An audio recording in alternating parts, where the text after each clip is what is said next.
The rain hammered against the windows of Seoul National University's library as Maya Williams hunched over her Korean textbook, her dark curls forming a curtain around her face. She had been in South Korea for 3 months now, and despite her best efforts, the language still felt like an insurmountable wall. Every character seemed to mock her, every pronunciation a struggle that left her tongue tied and her confidence shattered. She was the only black student in her entire exchange program, a fact that had become painfully obvious from her first day. The stares followed her everywhere. In the subway, in the cafeteria, in the classroom.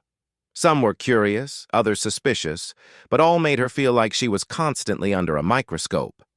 Maya had come to Seoul with dreams of bridging cultures, of proving that she belonged in this competitive academic environment, but 3 months in, she felt more isolated than ever. "You're doing it wrong again," a voice said in perfect English, tinged with a Korean accent that somehow made it sound more authoritative. Maya looked up to find a young man standing beside her table. He was impeccably dressed in a navy blazer and crisp white shirt, looking like he had stepped out of a fashion magazine rather than trudged through the rain like everyone else. His features were sharp and refined, with high cheekbones and eyes that held an intensity she found unsettling. "Excuse me?" Maya's defensive walls went up immediately. She had dealt with enough condescension since arriving in Seoul. He pointed to her textbook. "Your stroke order. You're writing the characters backwards. It's making them look unnatural." "Thanks for the unsolicited advice," Maya said, her voice dripping with sarcasm. "I'm sure you have better things to do than criticize a foreigner's handwriting." The man's eyebrows rose slightly, as if he wasn't used to being dismissed. "I was trying to help. Were you? Or were you just enjoying pointing out how I don't belong here?"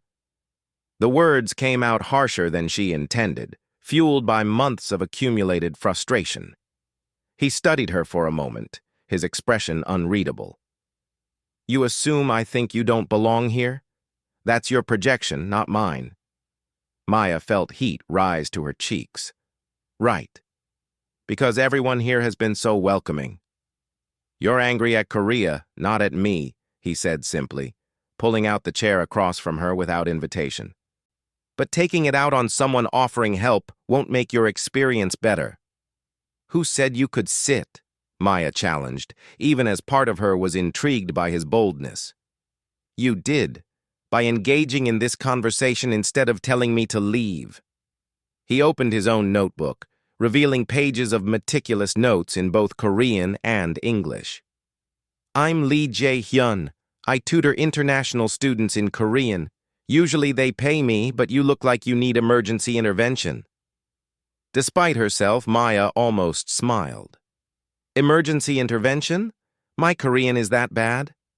"Your Korean is that frustrated," Jae-hyun corrected. "You're fighting the language instead of flowing with it. Like you're trying to force it to make sense in English patterns." He was right, and Maya hated that he was right. She had been approaching Korean like she approached everything else in her life, as a battle to be won through sheer determination and force of will.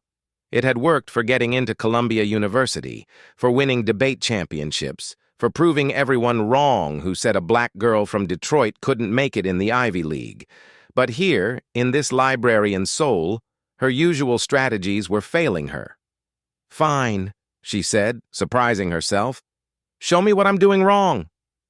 For the next 2 hours, Jae-hyun patiently corrected her technique, showing her the proper stroke order, the rhythm of the language, the way thoughts flowed differently in Korean than in English. He was a demanding teacher, accepting nothing less than perfection, but there was no condescension in his corrections, only a genuine desire for her to improve. "You're a tough teacher," Maya said as they packed up their materials when the library announced it was closing. "You're a stubborn student," he countered, "but stubborn can be good if channeled correctly." As they walked toward the exit, Maya noticed how other students seemed to part for Jae-hyun, offering small bows and respectful greetings. There was something about the way they acted around him that went beyond normal social hierarchy. "Are you famous or something?" she asked as they paused in the lobby, rain still pounding outside. Jae-hyun's expression tightened almost imperceptibly. "Something like that." Maya waited for him to elaborate, but he didn't. Instead, he pulled out an expensive-looking umbrella and looked at her expectantly. "I can wait for the rain to stop," Maya said, not wanting to appear needy. "It's not stopping tonight. The forecast says it'll continue until morning." He opened the umbrella and stepped closer to her. "Unless you enjoy being drenched, we should share." The walk to Maya's dormitory was quiet except for the sound of rain against the umbrella. She was acutely aware of Jae-hyun's presence beside her, the way he carefully held the umbrella to ensure she stayed dry even as his own shoulder got wet. It was a small gesture, but after months of feeling invisible or too visible in all the wrong ways, his consideration touched something in her.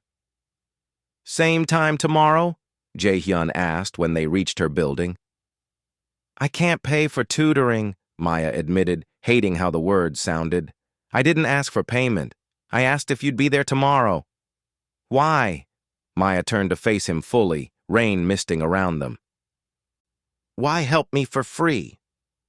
Jae-hyun was quiet for a long moment, seeming to weigh his words. "Because you're the first person in a long time who didn't know who I was and still talked to me like I was just normal, even if you were rude about it."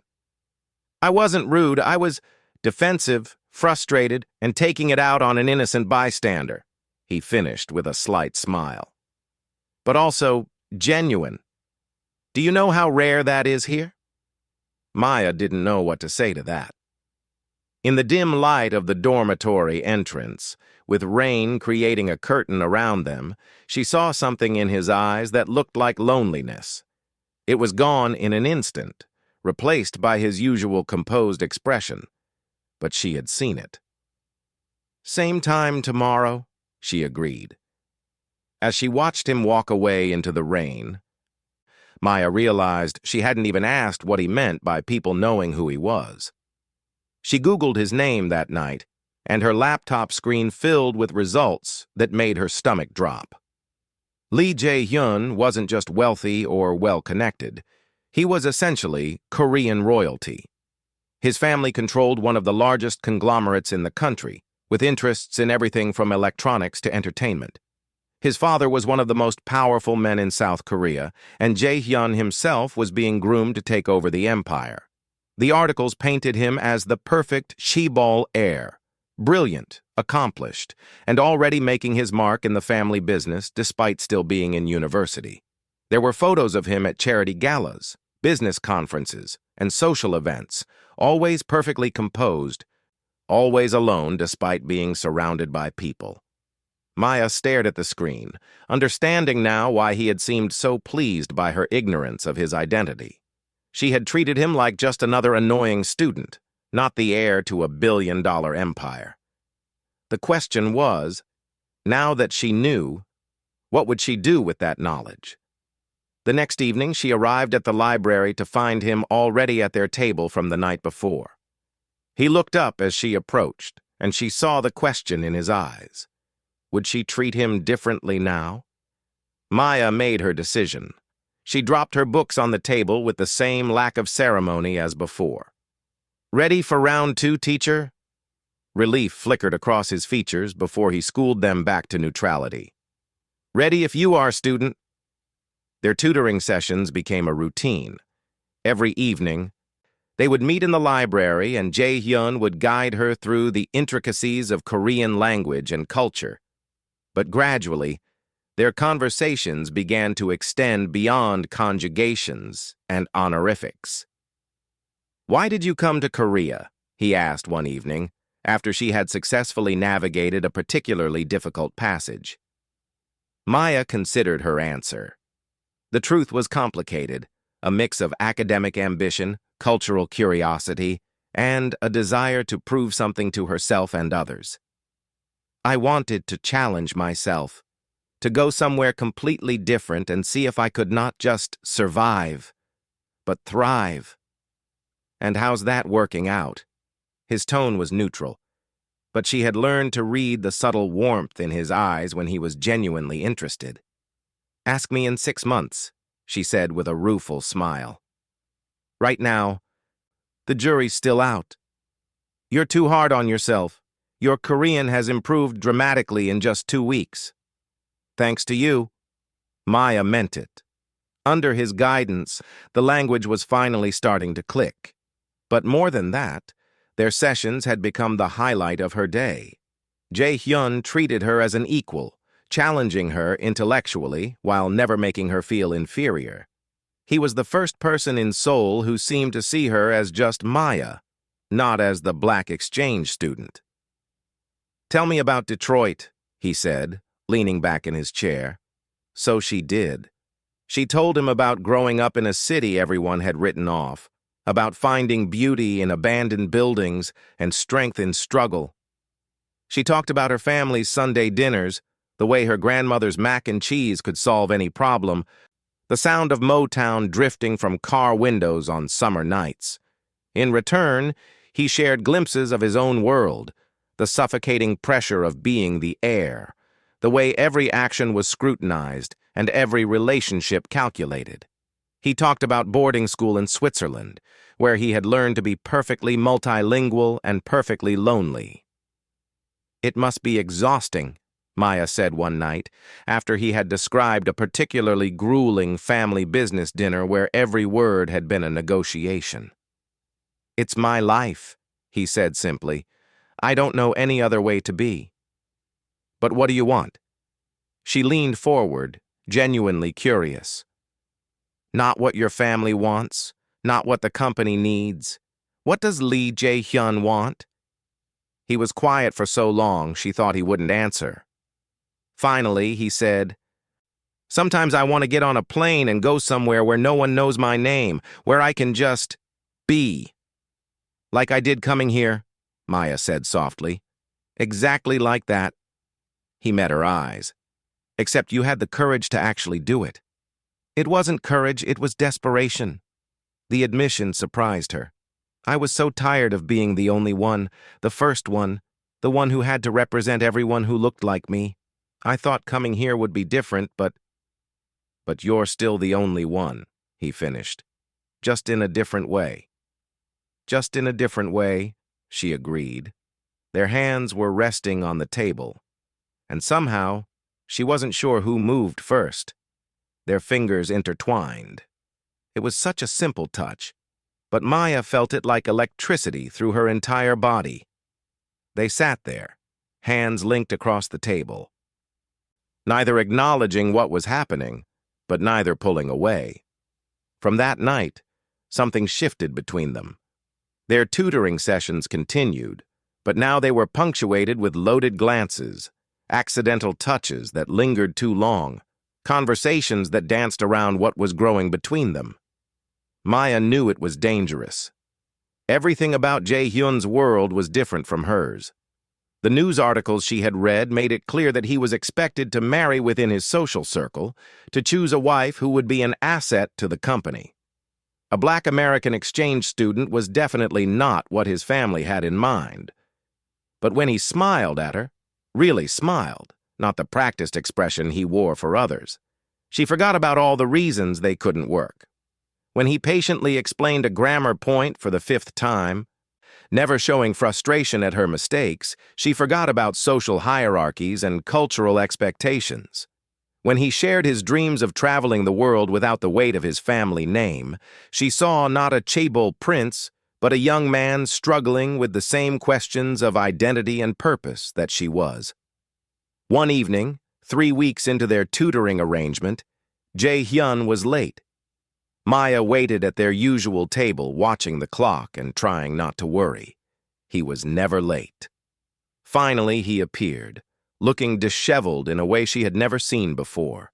His usually perfect hair was mussed, his shirt untucked, and there was a wildness in his eyes that made her heart race. "What happened?" she asked as he collapsed into his chair. "Family meeting," he said tersely. About my future. About who I should be spending my time with. Maya's stomach clenched. They know about our tutoring? They know I've been spending evenings with someone.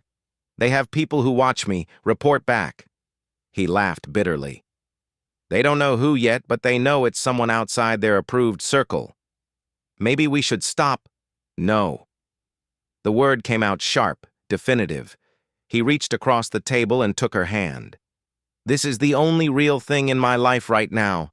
You're the only person who sees me as just Jae-hyun, not as an heir or an asset or a disappointment. Jae-hyun, Maya started, but he squeezed her hand. I know what you're going to say, that it's complicated, that we come from different worlds, that it can't work. I've told myself the same things 100 times, but when I'm with you, none of that matters. Maya felt tears prick her eyes. It matters, though. Your family, your responsibilities.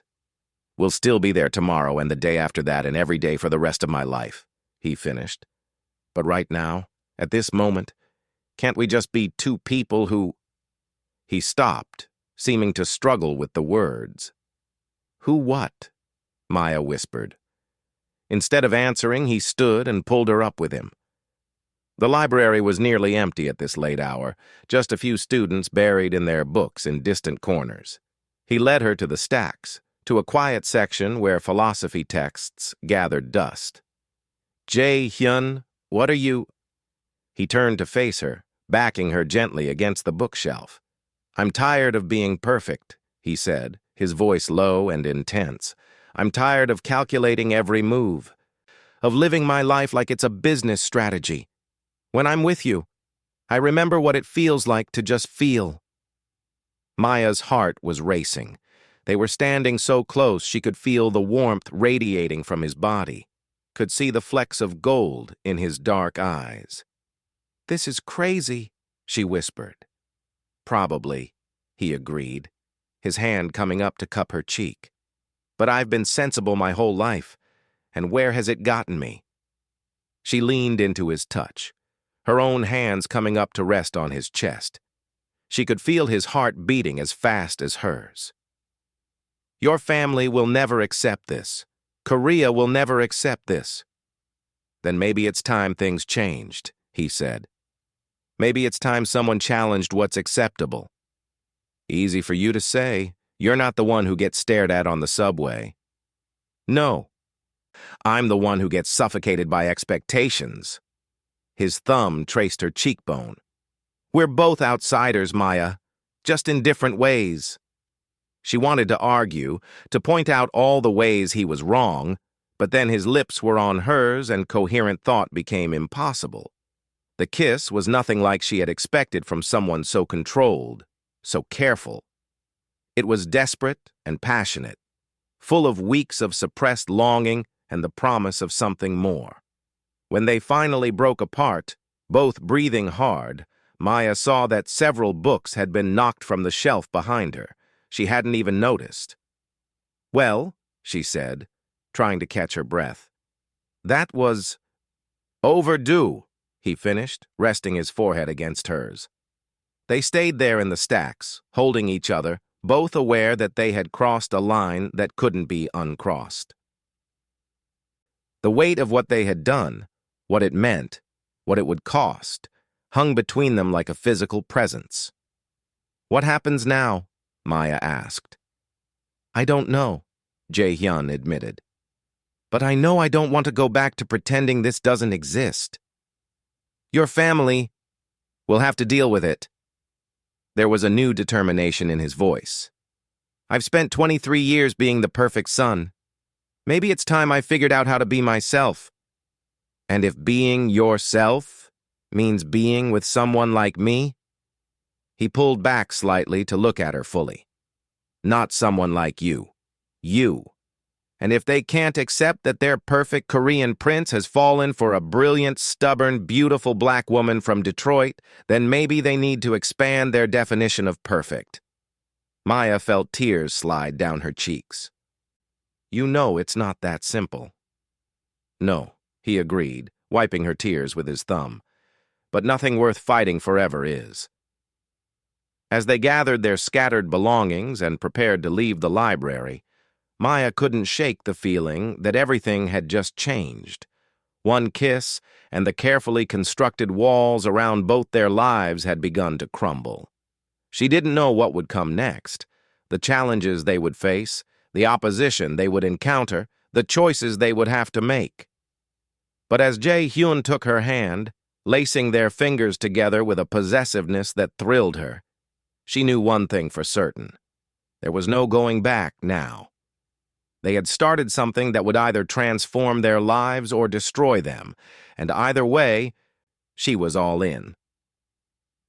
The weeks following their kiss in the library passed in a blur of stolen moments and secret meetings. Maya and Jae-hyun developed an elaborate routine to avoid detection, meeting in small cafes in neighborhoods where neither was known, taking separate routes to arrive at the same destination, communicating through encrypted messaging apps that Jae-hyun assured her were secure from his family's surveillance. It should have felt wrong, all this sneaking around. But for Maya, it felt like the most honest thing she had done since arriving in Korea. When she was with Jae-hyun, she wasn't performing the role of the model exchange student or the cultural ambassador. She was just herself. Flaws, fears, dreams, and all. They explored Seoul together, but through new eyes. Jae-hyun showed her the city beyond the tourist sites and university districts, the hidden jazz clubs in Itaewon where the music reminded her of home, the tiny restaurants where ajumas served the best kimchi jjigae in the city, the rooftop gardens where they could watch the sunset paint the cityscape gold and pretend, just for a moment, that they were just another couple in love.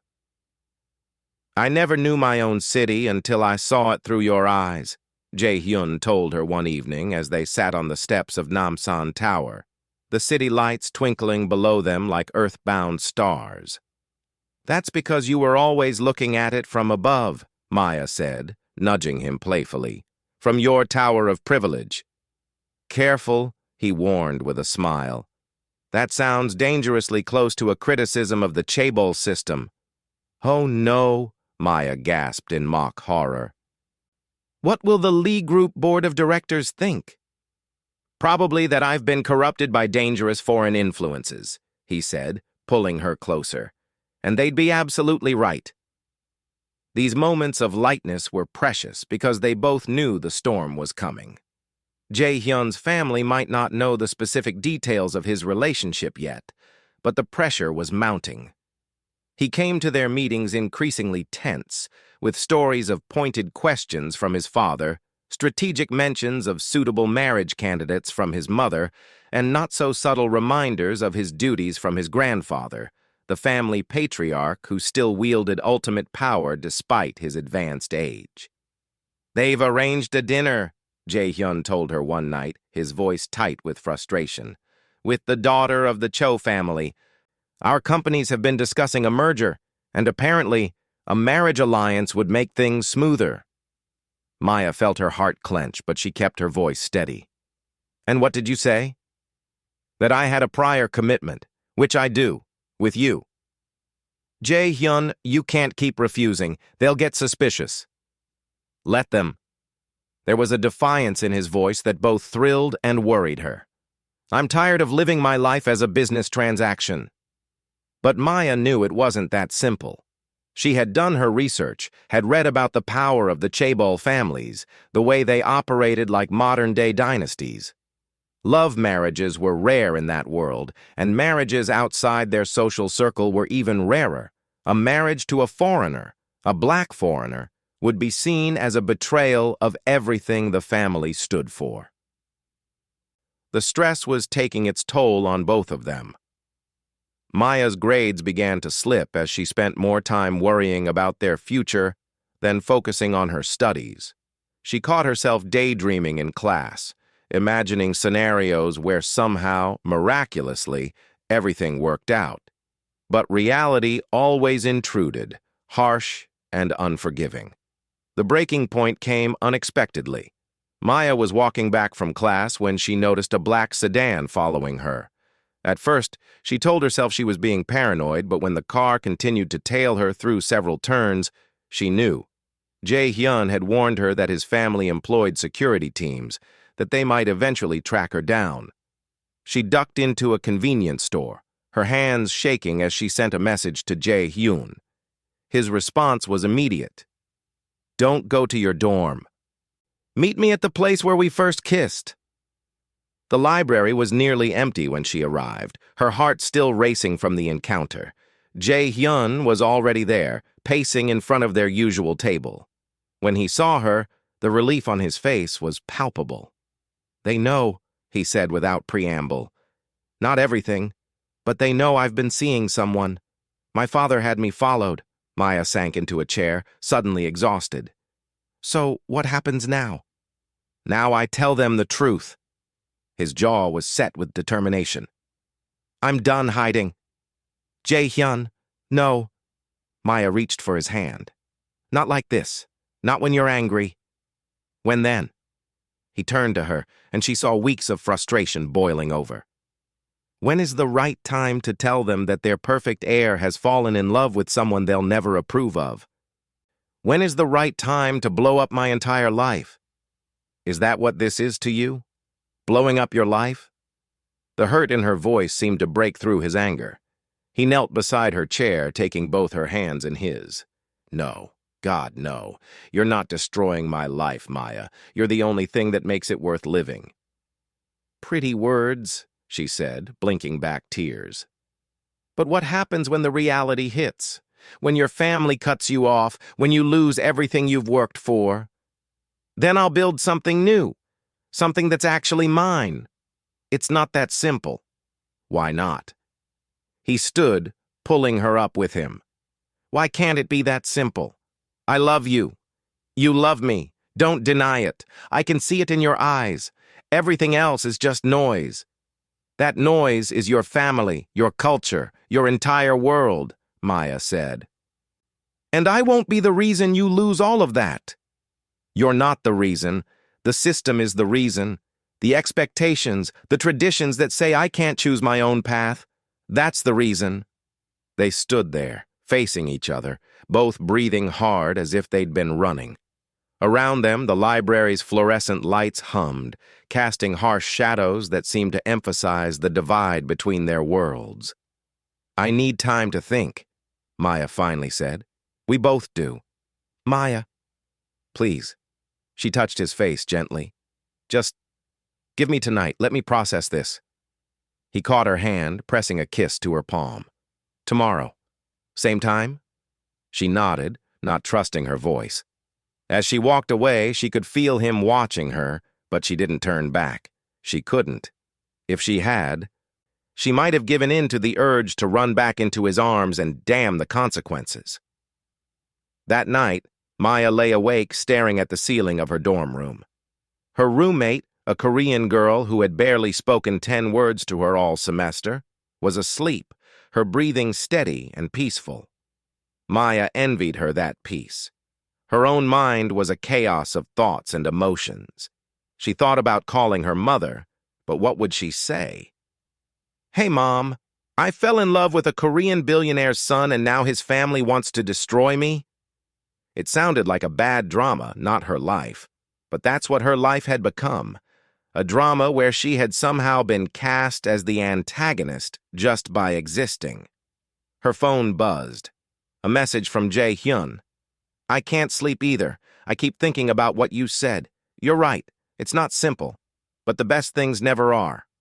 My grandmother once told me that love is not about finding someone you can live with, but finding someone you can't live without. I can't live without you, Maya. The question is, can you live with the complications that come with me?" Maya typed and deleted a dozen responses before finally sending. "I don't know, but I know I can't live with being the reason you lose yourself."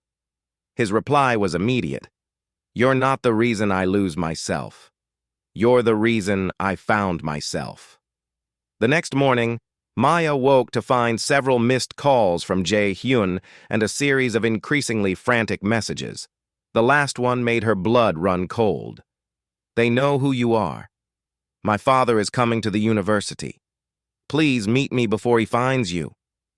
She dressed quickly, her hands shaking. As she rushed across campus, she saw them, the same black sedans from yesterday, parked strategically around the main buildings. Her phone rang. Jae-hyun. "Where are you?" His voice was tight with panic. "Near the engineering building. Jae-hyun, what's happening?" "My father found out everything. Your name, your background, everything. He's here with some family advisors. They want to make you an offer." "An offer? To leave?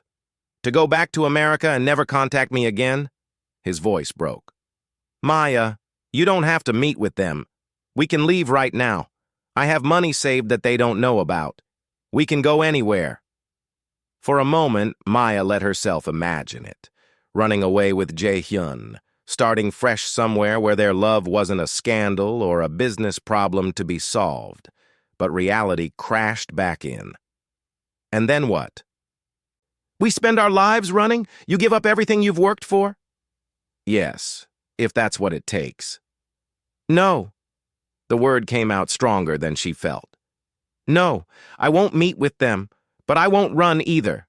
This is my life, my choice. They don't get to chase me away with threats or bribes."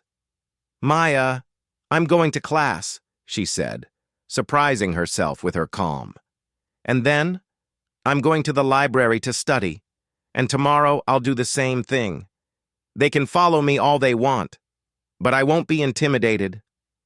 There was a long pause. Then Jae-hyun said, "You're incredible, you know that?" "I'm terrified," she admitted, "but I'm also angry.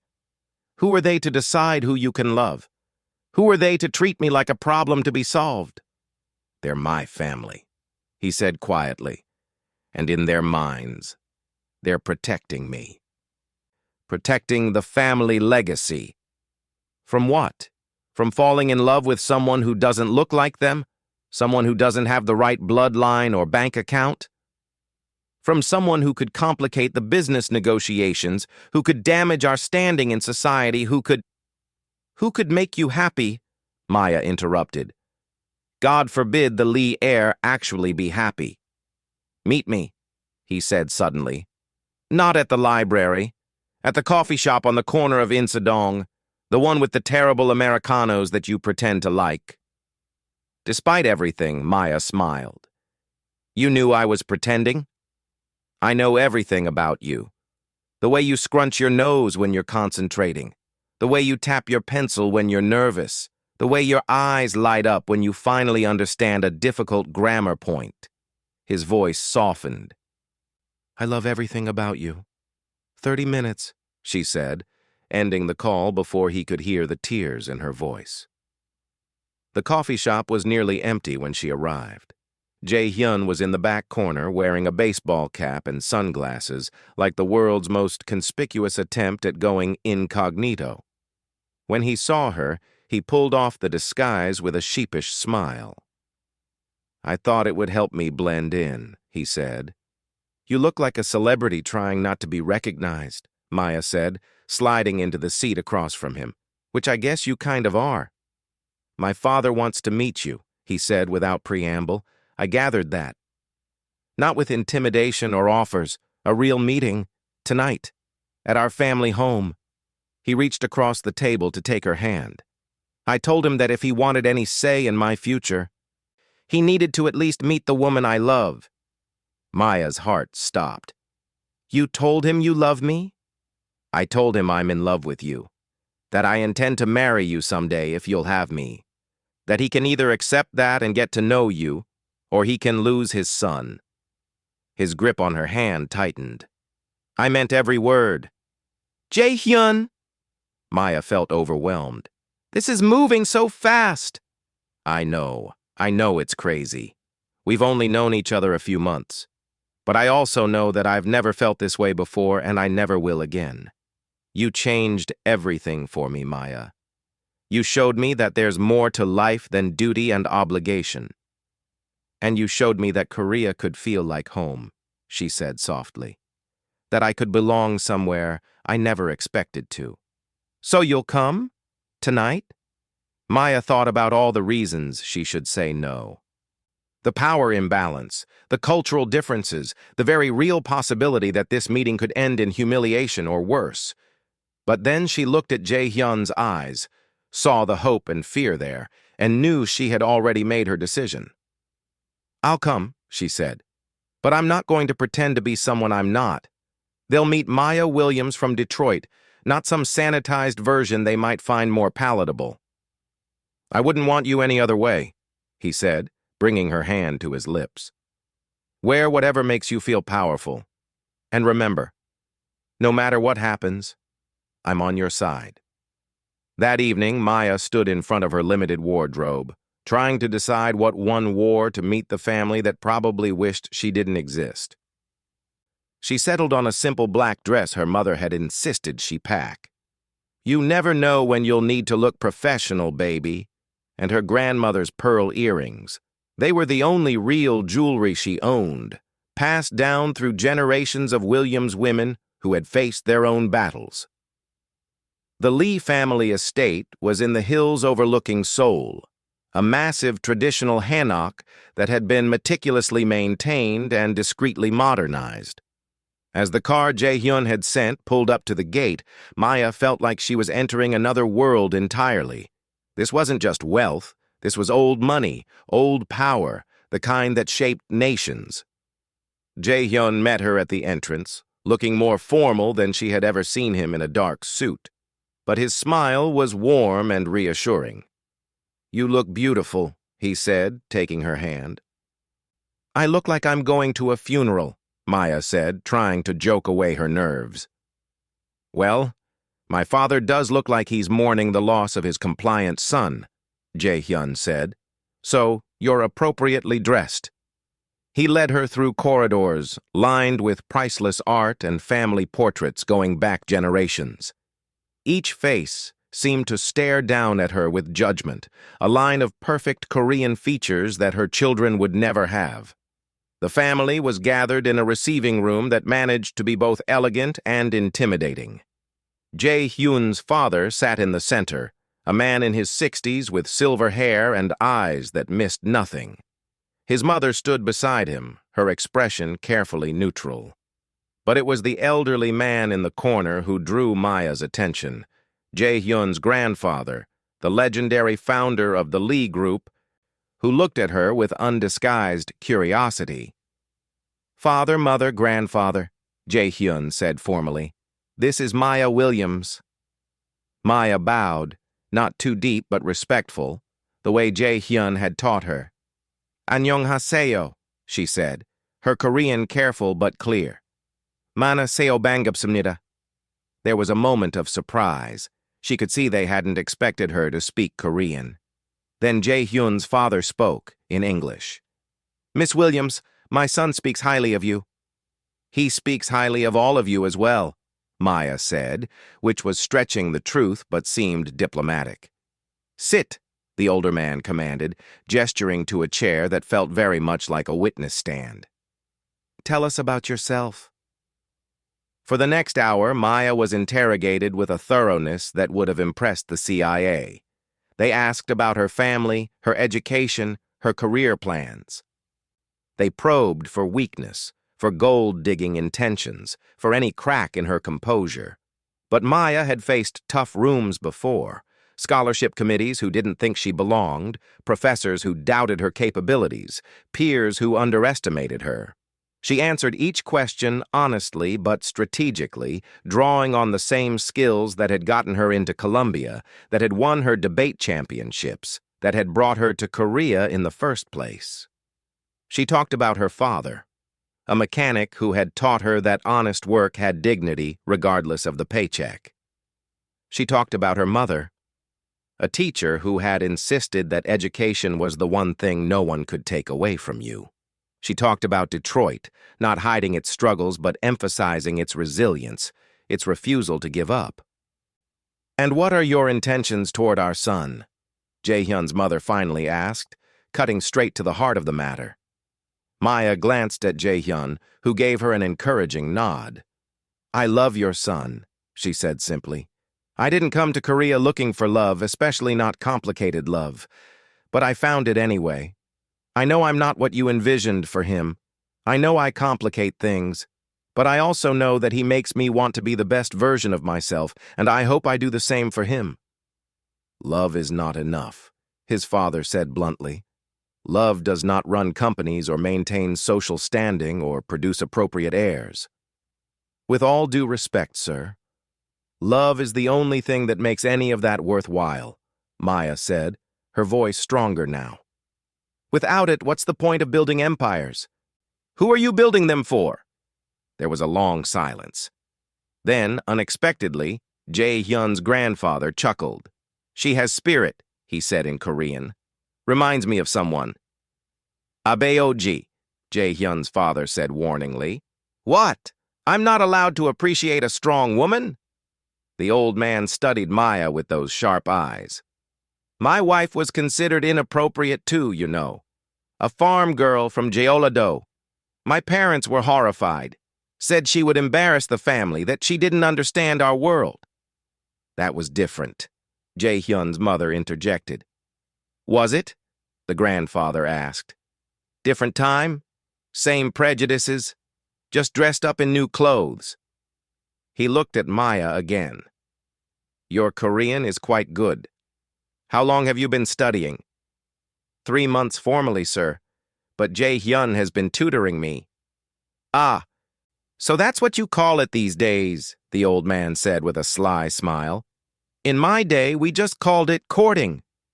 Hala beoji, Jae-hyun said, a slight blush coloring his cheeks. What? I'm old, not blind. The boy looks at you like you hung the moon, he told Maya. Question is, do you look at him the same way? Maya met the old man's gaze steadily. Yes, sir. I do. Another long silence.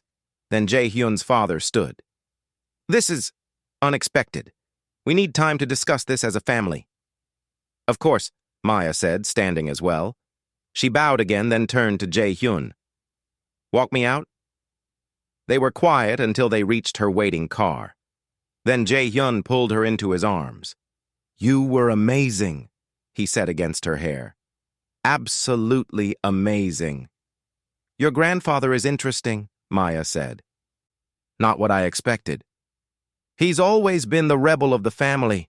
It's how he built the company in the first place, by refusing to accept the status quo. Jae-hyun pulled back to look at her. I think he likes you. And your parents? We'll come around, or they won't. But either way, I'm not giving you up.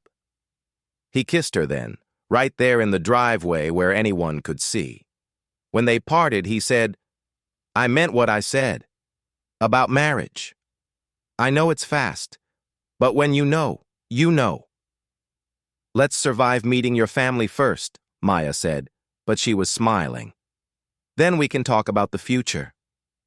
As the car pulled away, Maya looked back to see Jae-hyun still standing there, watching her go. In a lit window above, she caught a glimpse of his grandfather, raising what looked like a glass of soju in her direction. Maybe, just maybe, this impossible love had a chance after all. The news broke 3 days after the family dinner. Someone, Maya never found out who, had leaked the story to the gossip blogs, and within hours, it was everywhere. Lee Group airs shocking romance with American student, screamed the headlines. The articles were accompanied by grainy photos of her and Jae-hyun at various cafes, walking through campus, that kiss in the driveway that she had thought was private but apparently wasn't. Maya woke to find her phone exploding with notifications. Her Instagram, which had maybe 200 followers, suddenly had thousands of requests. The comments ranged from curious to cruel, with a significant number fixated on her race in ways that made her stomach turn. Don't read them, Jae-hyun said when he arrived at her dorm, having fought through the crowd of reporters that had materialized overnight. They don't matter. Easy for you to say, Maya muttered, scrolling through particularly vicious comment threads.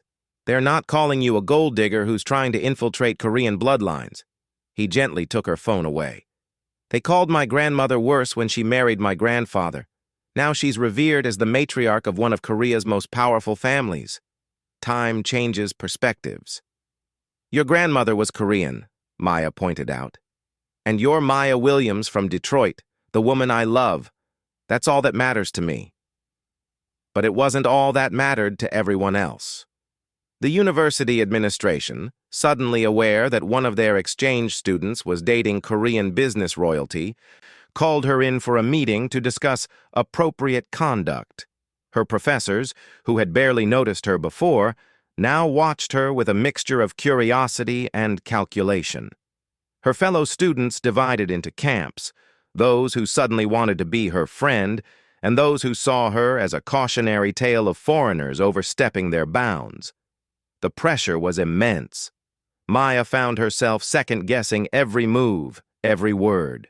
She stopped going to the cafeteria, tired of being stared at like an exotic animal. She threw herself into her studies, determined to prove that she was more than just Lee Jae-hyun's girlfriend. Then came the summons she had been dreading. Her parents called, having seen the news even in Detroit. "Baby girl, what is going on over there?" Her mother's voice was a mixture of concern and confusion. "I got Mrs. Johnson from church sending me articles about you dating some Korean prince." "He's not a prince, Mama. His family just owns a big company." "How big?" "Like Fortune 500 big." There was a long pause. Then her father's voice came on the line. "Princess, you sure you know what you're doing? These rich folks, they play different games than us regular people." "I know, Daddy, but he's different. He sees me for who I am." "And his family? They see you for who you are too?" Maya thought about the dinner, about the careful scrutiny and calculated questions. "They're adjusting." Her father's thoughtful hum carried across the ocean. "You need us to come over there? I got some vacation time saved up." The thought of her parents facing the Korean media circus made Maya's heart clench. "No, I'm okay. Really, it's just complicated." "Love always is, baby," her mother said softly. "But you remember who you are. Remember whose you are. Don't let anybody make you feel less than." After the call, Maya sat in her tiny dorm room and cried.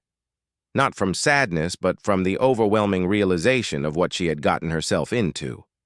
She had thought she was just falling in love with a boy who happened to be wealthy.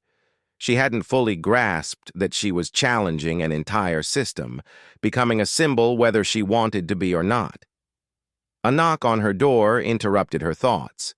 She expected Jae-hyun, but instead found an elegantly dressed older woman she recognized from the family portraits, Jae-hyun's grandmother. "Halmayoni," Maya said, quickly wiping her tears and bowing deep. "None of that," the woman said in accented but clear English. "I'm not here as the Lee matriarch. I'm here as someone who knows what you're going through." She entered without waiting for an invitation, looking around the cramped dorm room with interest. "Smaller than the closet in my first apartment," she mused, "but probably more honest." Maya didn't know what to say to that, so she offered tea, which the older woman accepted with a gracious nod. They sat on Maya's narrow bed, sipping barley tea from convenience store cups, the contrast between the woman's designer handbook and the humble surroundings almost surreal. "They're being too hard on you," the grandmother said without preamble. "My son, my daughter-in-law, they've forgotten what it's like to fight for love." "They're protecting their son," Maya said carefully. "They're protecting their image," the woman corrected. "There's a difference." She studied Maya with those sharp eyes that her grandson had inherited. "Do you know why I came to see you?" Maya shook her head. "Because 50 years ago, I sat where you're sitting." "Oh, not literally. I was in a farmhouse in Jeolla-do, not a sole dorm room, but I was young, in love with a man whose family thought I wasn't good enough. The media was smaller then, but the gossip was just as vicious. They said I was a gold digger, a country bumpkin who would embarrass the family." "But you were Korean," Maya said, echoing her earlier point to Jae-hyun. "And that mattered less than you might think. Korea has always been about hierarchies, region, class, education, family background. You being foreign, being black, it's just the newest version of an old prejudice. She sipped her tea thoughtfully. Do you know what I did? You proved them wrong? No, I proved them irrelevant. The woman smiled at Maya's confusion. I didn't try to become what they wanted. I didn't apologize for who I was or where I came from. I simply lived my life, loved my husband, raised my children, and built something meaningful alongside him. Eventually, they had no choice but to accept that I wasn't going anywhere.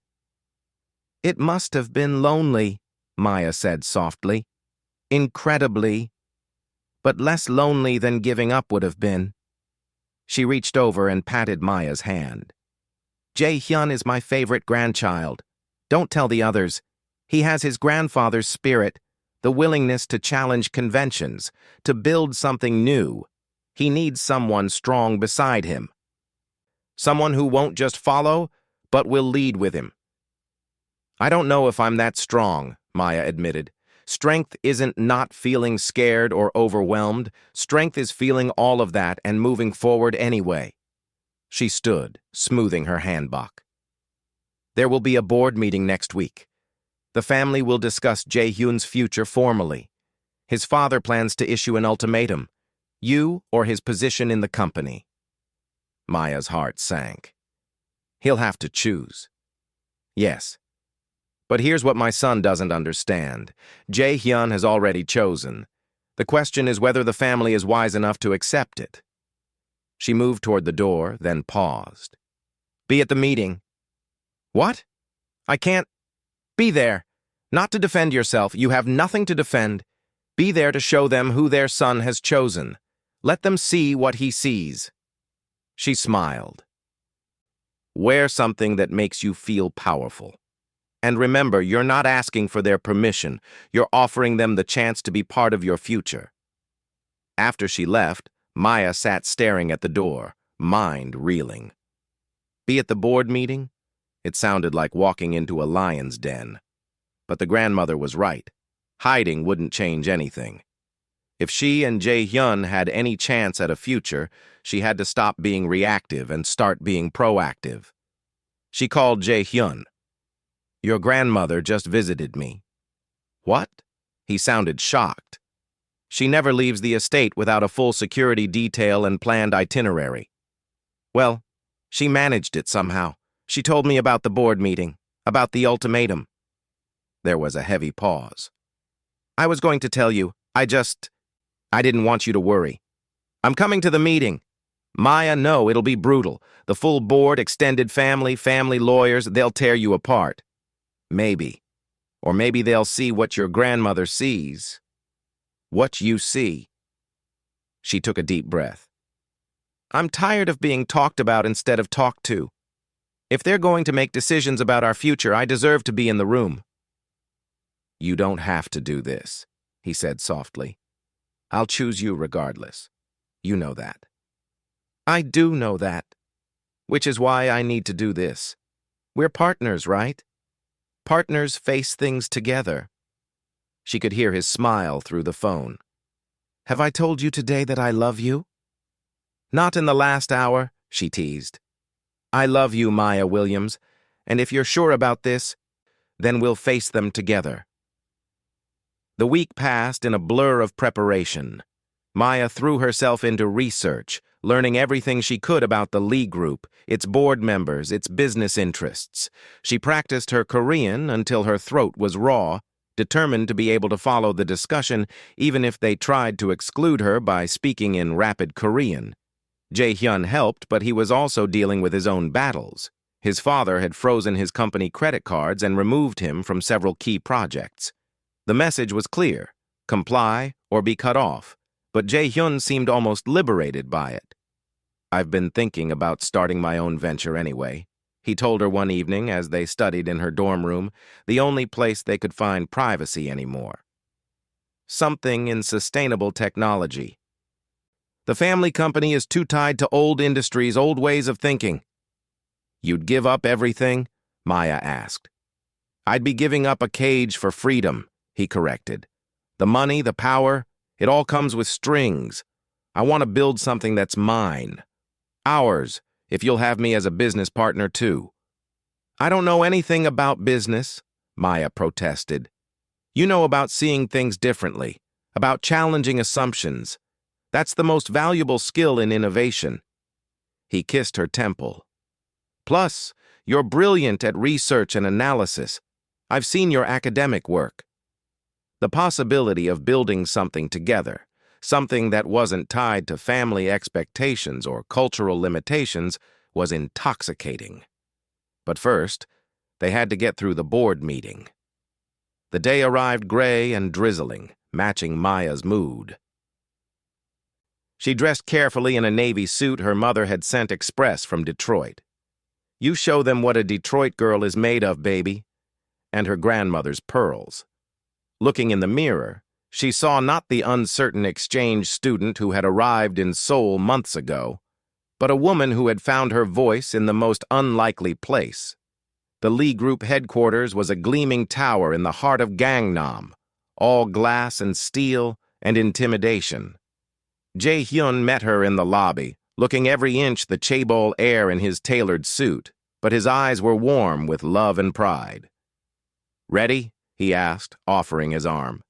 "No," she said honestly, "but let's do it anyway." The boardroom was on the top floor, with floor-to-ceiling windows offering a commanding view of Seoul. The table was already full when they entered. Board members, family members, lawyers, all turning to stare as Jae-hyun led her in. "This is highly irregular," Jae-hyun's father said coldly. "This is a private family matter." "Maya is family," Jae-hyun said simply. "Or she will be if I have anything to say about it." A ripple of murmurs went through the room. Maya kept her head high, meeting each gaze steadily. She recognized some faces from her research. Conservative board members who would see her as a threat, younger members who might be more open to change, and there, in the corner, Jae-hyun's grandmother, giving her the slightest nod of approval. Miss Williams, the chairman of the board, Jae-hyun's uncle, addressed her directly. "You understand that this family has certain expectations, certain standards that must be maintained?" "I understand that you've built something remarkable," Maya responded in careful Korean, causing another stir. "I understand that you want to protect it. What I don't understand is why you think I'm a threat to that legacy rather than someone who could contribute to it." "You are not Korean," another board member stated bluntly. "You do not understand our culture, our values." "With respect, sir, I've spent months immersing myself in Korean culture. I've studied not just the language, but the history, the economic development, the social structures. But more than that, I've learned that Korean culture is not a monolith frozen in time. It's dynamic, adaptive, constantly evolving. The Korea that produced the Lee Group is not the same Korea that exists today." She switched to English, her voice growing stronger. "You built this company by being innovative, by taking risks, by seeing opportunities where others saw obstacles. But now you're afraid of change, afraid of difference. You're becoming the very thing your founders rebelled against." "You presume to lecture us about our own company?" Jae-hyun's father's voice was icy. "No, sir. I'm offering a perspective. The world is changing. Korea's place in it is changing. You can either embrace that change or be left behind by it." She looked around the room.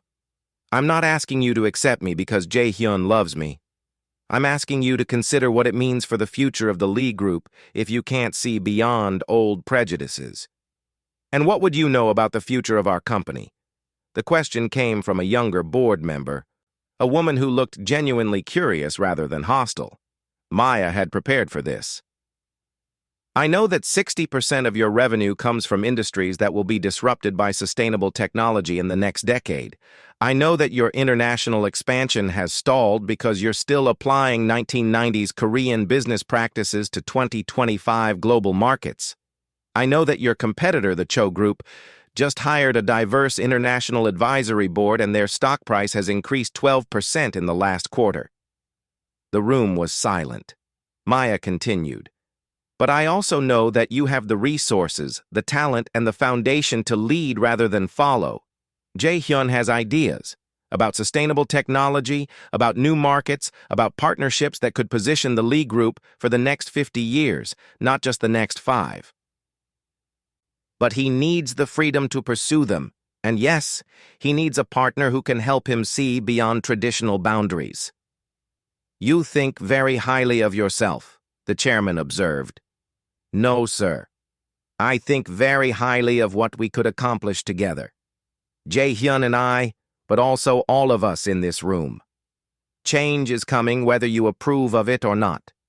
The question is whether the Lee Group will lead that change or be dragged along by it. Jae-hyun's grandmother stood. I've heard enough. This young woman has shown more vision in 10 minutes than I've heard in our board meetings in 10 years. She's right. We're becoming conservative, risk-averse, everything my husband and I fought against when we built this company. Aomioni, Jae-hyun's father started. Let me finish, she commanded. I don't care if she's black, white, purple, or polka-dotted. I care that she's intelligent, ambitious, and clearly devoted to my grandson. More importantly, she's not intimidated by us. Do you know how rare that is? How valuable? She looked directly at her son. You're so concerned about protecting the family legacy that you're suffocating it. Jae-hyun is the future of this company, and if you force him to choose between that future and the woman he loves, you're a fool.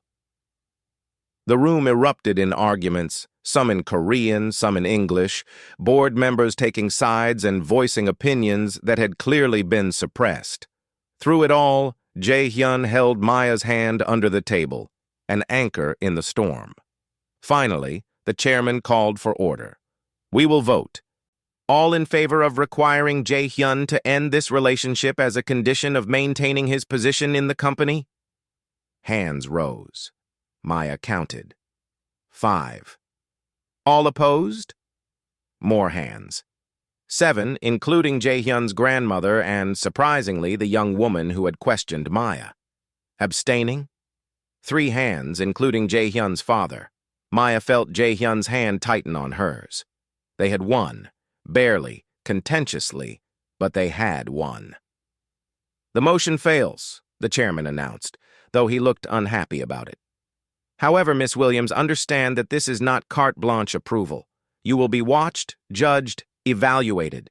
If you're going to be part of this family, part of this company's future, you'll need to prove yourself worthy of it. I wouldn't expect anything less, Maya said. As the meeting dissolved into smaller arguments and discussions, Jae-hyun's grandmother approached them. Well done, child. You've won the first battle. There will be others. I know, Maya said, but we'll face them together. Yes, the older woman smiled. I believe you will. Later, standing on the roof of the Lee Group building, Seoul spread out before them like a glittering promise. Jae-hyun pulled Maya into his arms. You were magnificent, he said. Absolutely magnificent. I was terrified, she admitted. But your grandmother was right. Being scared doesn't mean you can't be strong. So what happens now? He asked. We've shaken up the establishment, challenged the status quo. What comes next? Maya thought about it. The road ahead wouldn't be easy. There would be more battles, more prejudices to overcome, more traditions to navigate or challenge. But for the first time since arriving in Korea, she felt like she belonged, not because she had been accepted, but because she had claimed her place. Now we build something new, she said. Something that's ours. Your sustainable technology company, my graduate studies, our life together. We show them that change isn't something to fear, but something to embrace. Together? He asked, though his smile showed he already knew the answer. Together, she confirmed, sealing the promise with a kiss that tasted like victory and future and home. 6 months later, the announcement made headlines again, but this time the tone was different. Lee Group announces new sustainable technology division, led by heir Lee Jae-hyun and strategic advisor Maya Williams. The accompanying photo showed them at the press conference, professional and poised, but with hands discreetly linked behind the podium. The articles talked about innovation, about the Lee Group's forward-thinking approach, about the international team Jae-hyun had assembled. Some mentioned Maya's background, but now it was framed as an asset. Her diverse perspective, her academic achievements, her ability to bridge cultures. In her Seoul apartment, she had moved off campus after graduation. Maya video called her parents, showing them the Korean news coverage. "Look at my baby changing the world," her mother said, tears in her eyes. "Just changing one small corner of it, Mama," Maya said. "That's how all change starts, Princess," her father added. "One small corner at a time." After the call, Maya stood on her balcony, looking out at the city that had once seemed so foreign and was now home. Her phone buzzed with a text from Jae-hyun. "Dinner with my parents tonight. They want to discuss wedding traditions, Korean and American. Think you can handle it?" She smiled, typing back, "Together?" "Always," came the immediate response. And in that moment, Maya knew that everything, the struggles, the confrontations, the moments of doubt, had been worth it. She had come to Korea to challenge herself, to grow, to prove she could thrive anywhere. She had found so much more than that. She had found love that transcended boundaries, strength she didn't know she possessed, and a future that was entirely her own to shape. The kiss in the library had indeed changed everything. But the real change had come from having the courage to fight for it. As the sun set over Seoul, painting the sky in shades of pink and gold, Maya Williams from Detroit stood ready to face whatever came next, knowing that the most powerful force for change wasn't tradition or money or family approval. It was love, honest and brave and unafraid. The black girl who had shattered the Korean prince's defenses had become so much more than that. She had become herself, fully and unapologetically. And in doing so, she had shown everyone, including herself, that when you refuse to be limited by other people's expectations, anything is possible. The story that had begun with a frustrated exchange student struggling with Korean grammar had become something else entirely. A testament to the power of love to transform not just two people, but entire worlds. And this was just the beginning.